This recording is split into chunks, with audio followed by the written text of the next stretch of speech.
This is the talk show that takes a no-holds-barred approach to politics, where truth and integrity are the standard and the Constitution honored. From Renaissance Studios, this is Champion News Talk Radio.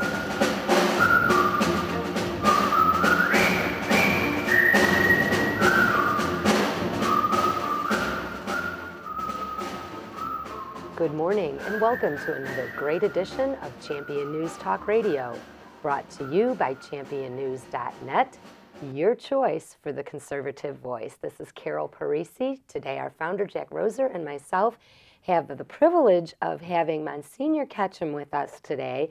And Monsignor Ketcham is from the University of Illinois in Champaign-Urbana. And I know Jack and the Monsignor actually have a relationship. Oh, I visited him in the Newman Center down there. And what is the Newman Center, Jack? Father? Sure. A Newman Center is our Catholic institution. It's our Catholic campus ministry program at the University of Illinois.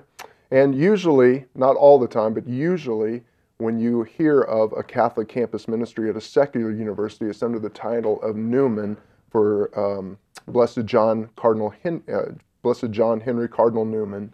But sometimes an institution will just call it the Catholic Center. But it is the campus ministry, Catholic campus ministry at a secular university. Mm-hmm. Wow. So, and it is, you said it is one of the only ones in the United States at a secular university?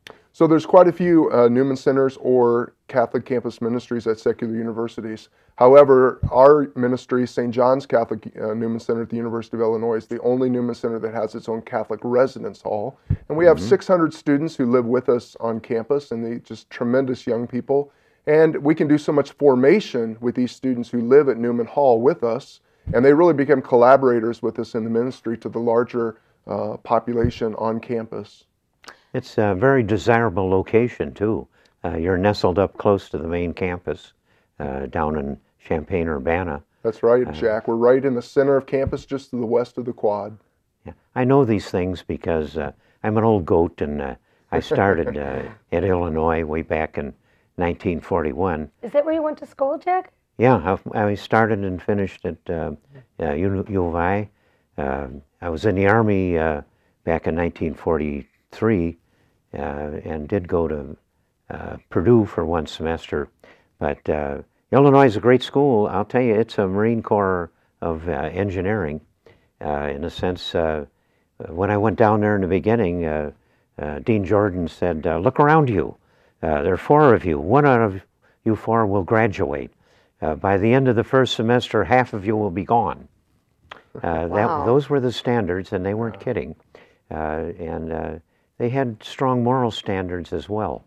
But Illinois was unique in having a large fraternity system, as well as the Catholic dorms and a big, strong center around the Catholic Church down there. So there was a big interaction of private stuff in those days. But they've built a lot of public dorms and herded people into it.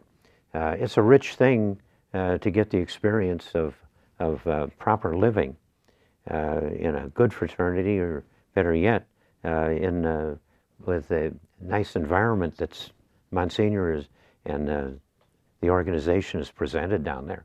Because it isn't stiff. There's a lot of people down there that are acquiring their mature personalities. And That's a good way of putting it, Jack. We have our moments, but I like to think because of our faith-based and value-based environment that students are encouraged to make right decisions. So you have 600 students, and it's a Catholic dorm. Correct. And they go out and they minister to the other students on campus, or tell me a little bit about what kind of ministries they do. Sure. We have a peer ministry group in which we take students who would like to be active in the ministry. Some are even considering possibly careers in the ministry, whether it be as a priest or a sister or even as a lay person. And so we really we do some training with them. We equip them to be able to go on campus and to be able to express their faith and talk about their faith openly, to be able to engage people in conversations about faith. Usually politics will come into that conversation as well. And so our students do a great job of inviting friends and others to come back and experience the ministry programs that take place through the Newman Center itself. What type of ministry programs Sure. specifically? We have Bible studies, we have apologetic classes, we have service and justice outreach where we're really putting our faith into action. We have discernment programs, prayer programs, of course, all our sacramental life as Catholics. So the list goes on. And believe me, if you were to follow my coattails for a day, you'd see how exhausted I am when it comes to time to retire for the night. But it's a true blessing to work with these young people. They do give me a lot of hope for the future. Oh, can you talk a little bit about that? Because Sure. this is their future. And you said that the young people are talking, of course, about their ministry of being followers of Jesus Christ, but you said it gets to politics. And what with these young people is giving you hope that America is going to be on a better path when they step up to become our leaders? Sure. Before I arrived here this morning, I actually inquired of some of our students what their feelings were, especially recently with regards to the HHS mandate and just what they've been seeing in the media and hearing What is on the campus. HHS mandate? Is that the constitutional crisis that our president has put us in by trying to tell religion how to to play in the political world? Exactly. So Health it's and been a Human long time Services. since Health and Human Services, okay. it's been a long time since the Catholic Church has faced a religious liberties issue, but without a doubt, this is ground zero. And we realize as a church, maybe for the first time in a long time, we have to stand up and make a difference. And I'm really proud of our bishops who have come together to lead us in this charge. And I think we're mobilizing to be able to secure our rights and our religious liberty. And I would like to think that I'm helping lead that charge with regards to the roughly 11,000 Catholic students on the campus of the University of Illinois. But you know, I'm hearing that this is against women, that they want to take away women's rights, and it's going to hurt women ultimately by not providing health care for them. Can we talk a little bit about that? Because that's what the perception that they're trying to portray out there is. Yeah. And really, That it's a women's rights thing.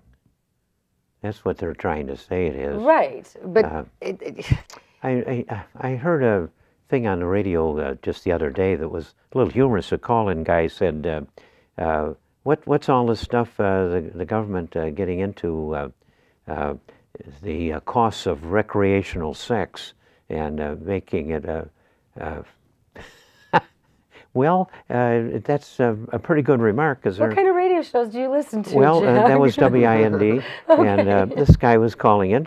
And I thought a very normal and proper reaction, because that's what they're talking about. They're talking about preventing birth, either by mechanical means in the ceremony that goes on between men and girls, hopefully. Or preventing the birth of already baby on the way. But mostly this is about the costs of recreational sex, and that's kind of crazy that the government would want to get involved in it. To take it to another level, we're talking about the costs of this thing and of needing an insurance program to bear the costs of prevention of anybody getting pregnant. This is kind of hilarious.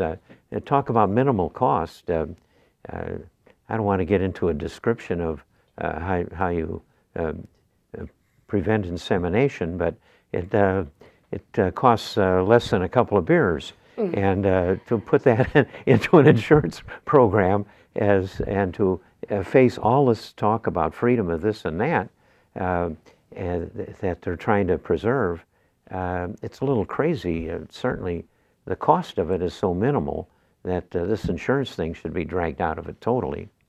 And I can talk from a perspective of working with young people on a day in and day out basis, and just the number of young people who arrive at my doorstep just internally bankrupt because they've gotten themselves involved in the cultural aspect of sexual promiscuity as well as the alcohol and drug abuse. And it's damaging our young people. And if you don't believe that, just come to my office and sit with me for a few hours each day, and you'll see the number of students, again, who arrive at my doorstep just internally bankrupt, depressed, just they feel so bad about themselves, they've lost a certain self-dignity. And that's the great thing about Christianity, and so the great thing about our Catholic faith, is that our faith is about redemption, that we are a child of God, and regaining that dignity and seeing these smiles come back on our students' faces. And they really become the leaders because they walked through that crucible of suffering, and they really become the leaders in our community because they've experienced that transformation in Jesus.